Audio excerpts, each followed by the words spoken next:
ময়দা আর চিনি দিয়ে বানিয়ে ফেলুন পুরীর বিখ্যাত খাস্তা খাজা। সামনে আসছে রথযাত্রা। রথযাত্রাতে কি আর খাজা না বানালে আর চলে? খুব সহজে বাড়িতে এভাবে বানিয়ে নিন। 1 সপ্তাহ আগেও বানিয়ে রাখতে পারবেন। রেখে রেখে দারুণ সুন্দর খাওয়া যায়। এত সুন্দর খাস্তা খাজা হবে, মুখে দিতেই দেখবেন মিলিয়ে যাবে। একদম নরম। নমস্কার বন্ধুরা, নতুন একটা পর্ব দেখার জন্য আপনাদের সকলকে স্বাগত জানাই। আজকে খুব সহজভাবে শুধুমাত্র ময়দা আর চিনি দিয়ে পুরীর বিখ্যাত খাজা তৈরি করে দেখাবো। বাড়িতে সহজভাবে বানাতে পারেন, সবাই খেয়ে দেখবেন ভীষণ পছন্দ করবে। চলুন, আশা করছি আজকের রেসিপি অনেক ভালো লাগবে। সবার প্রথমে এই খাজা বানানোর জন্য ডো মেখে নেব। ময়দা নিয়ে নিচ্ছি 2 কাপ। সামান্য একটু দিয়ে দিচ্ছি জোয়ান। লবণ দিয়ে দিচ্ছি একটু। লবণ আর জোয়ানটা একটু ভালো করে মিশিয়ে নিয়েছি। এবারে দিয়ে দেব একটু ঘি। ঘি দিয়ে ময়াম দেব। চাইলে কিন্তু আপনারা ঘিয়ের পরিবর্তে তেলটাও নিতে পারেন। তবে একবার ঘি দিয়ে বানিয়ে দেখবেন, ফ্লেভারটা খুব সুন্দর আসবে আর খেতেও ভালো লাগবে। তাছাড়া মুচমুচেও খুব সুন্দর হয়।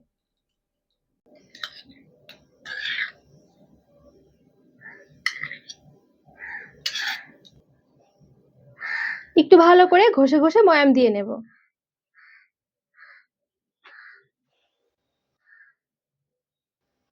দেখবেন এখানে সুন্দর ময়াম দিতে দিতে এরকম হাতে যখন মুঠো বাঁধবেন ময়দাটা, খুব সুন্দর কিন্তু দেখুন এরকম মুঠো বেঁধে যাবে। তার মানে বুঝতে হবে যে ময়দাটা সুন্দরভাবে ময়াম দেওয়া হয়ে গেছে। এবারে অল্প অল্প জল মিশিয়ে ডো মেখে নেব।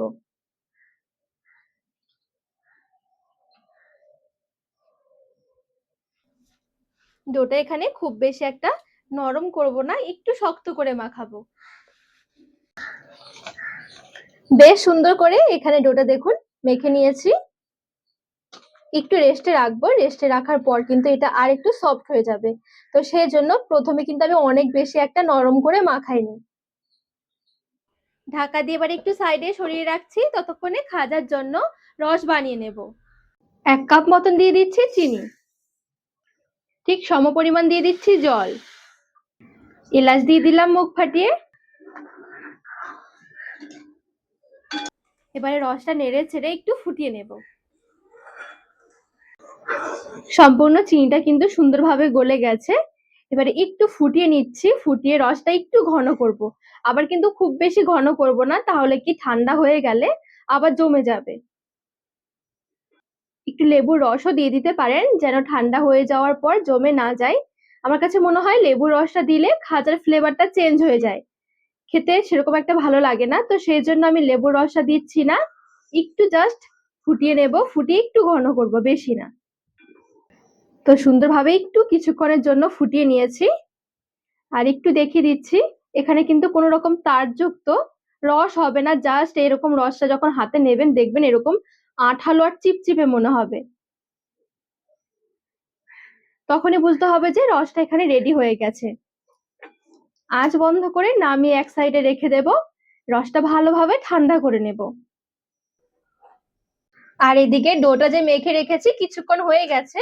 যতক্ষণ চিনি রসটা করতে টাইম লেগেছে ততক্ষণে আমি ঢাকা দিয়ে রেখেছি। বেশিক্ষণ একটা রেস্টে রাখতে হবে না। দেখুন আগের তুলনায় কিন্তু অনেকটা সফট হয়ে গেছে। একটু মেখে নিচ্ছি হাত দিয়ে।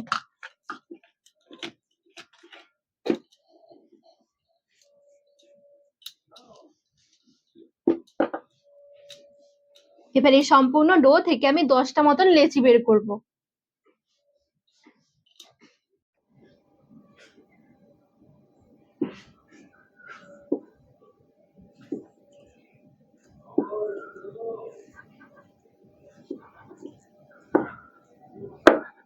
এবারে 10টা লেচি থেকে 10টা রুটি পাতলা পাতলা করে বেলে নেব।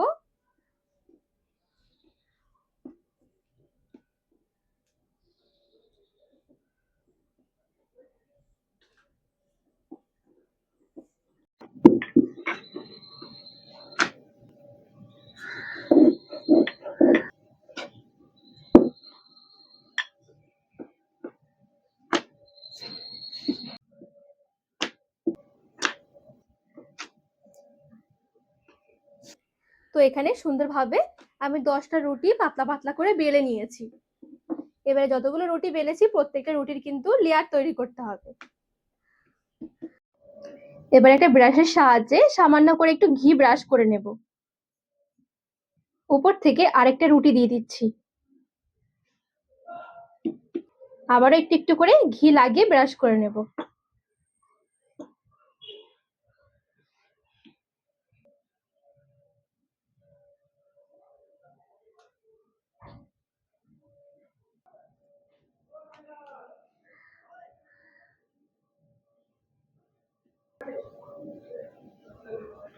প্রত্যেক লেয়ারে লেয়ারে আমি ঘি দিচ্ছি, আপনারা চাইলে কিন্তু এই ঘিয়ের পরিবর্তে তেলও দিতে পারেন।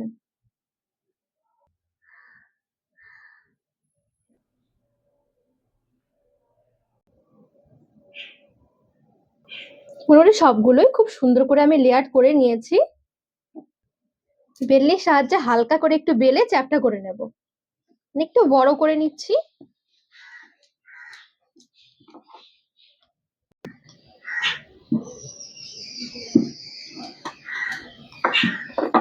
এবারে ঠিক এই নিচের দিকটা ধরে সুন্দর করে একটু টাইট করে রোল করে নেব।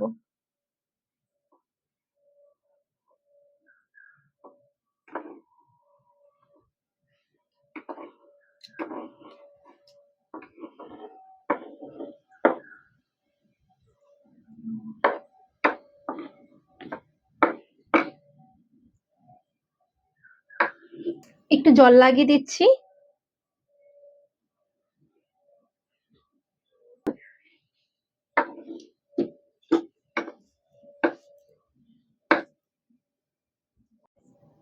এবারে পিস পিস করে কেটে নিচ্ছি।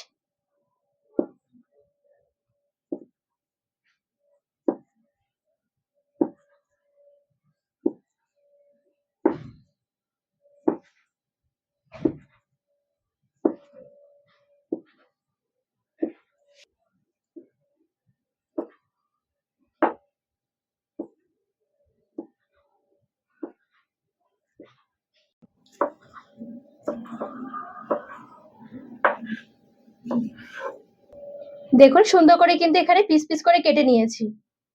লেয়ারটা দেখুন কত সুন্দর এসেছে। দেখুন কতগুলো লেচি হয়েছে।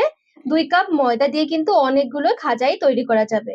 আমি 400 গ্রাম ময়দা নিয়েছিলাম। প্রথমে একটা লেচি নিয়ে এভাবে করে একটু চ্যাপ্টা করে নিচ্ছি। এবারে বেলনির সাহায্যে বেলে এরকম চ্যাপ্টা করে লম্বা করে নিচ্ছি। এই দেখুন ঠিক এরকম করে। প্রত্যেকবার খাজা আমি 2 রকমের বানিয়ে থাকি। একটা এরকম একটু চ্যাপ্টা হবে, লম্বা লম্বা হবে, আর একটা হবে একটু ফুলের মতন, অনেকটা লেয়ার থাকবে। তো আজকে আমি এরকম চ্যাপ্টা লম্বা লম্বা খাজাটা বানাচ্ছি। এটা বিশেষ করে কিন্তু পুরীতে ভীষণ দেখা যায়, আর পুরীতে কিন্তু এই খাজাটাই ভীষণ বিখ্যাত।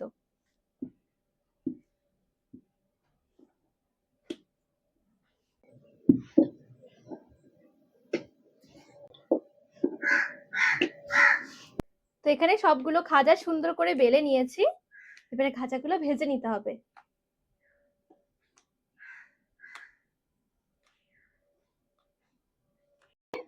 এদিকে ফ্রাইং প্যানে একটু তেল নিয়ে নিয়েছি। তেলটা দেখুন এমন গরম হবে যেন ঠিক এরকম আঙ্গুল দিয়ে ধরা যায়। তেলের মধ্যে একটু ঘি দিয়ে দিচ্ছি, এতে করে কি যেন মনে হবে খাজাগুলো ঘিতে ভাজা হয়েছে। এবার এই যে এখান থেকে এক এক করে খাজা নিয়ে তেলে ছেড়ে দেব।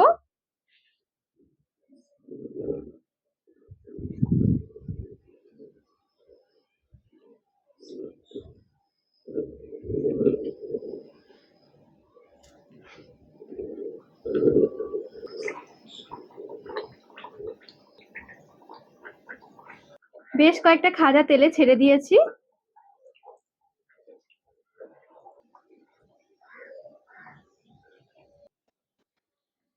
গ্যাসের আঁচটা থাকবে এখন মিডিয়াম থেকে লো আঁচের মাঝামাঝি। খুব বেশি গ্যাসের আঁচটা বাড়িয়ে দেওয়া যাবে না, আবার খুব কমও কিন্তু রাখা যাবে না। খুব একদম হালকা তেল হয়ে গেলে কি এর লেয়ার গুলো কিন্তু খুলতে চাইবে না।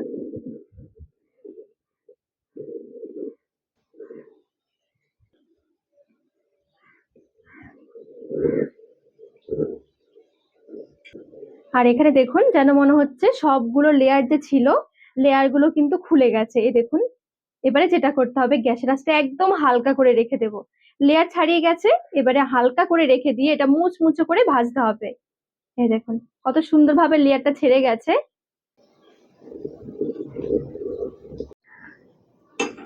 আর এখানে দেখুন এগুলো কিন্তু ভাজতে ভাজতে সুন্দর একটা কালার এসে গেছে। চাইলে কিন্তু আপনারা আরেকটু কালার করে ভেজে নিতে পারেন। তবে আমার কাছে খাজাটা খুব বেশি একটা লালচে কালার হয়ে গেলে ভালো লাগে না, তো সেই জন্য আমি এরকম একটা হালকা যখন বাদামি কালার আসবে এগুলো তেল থেকে তুলে নেব।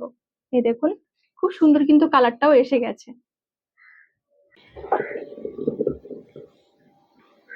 আর কি দারুণ দেখুন দেখতে লাগছে খাঁচাগুলো।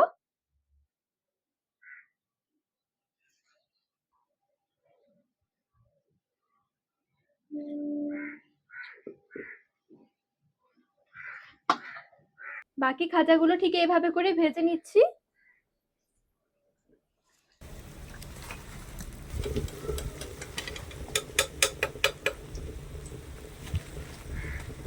এখানে দেখুন পুরো এক থালা খাঁচা হয়েছে।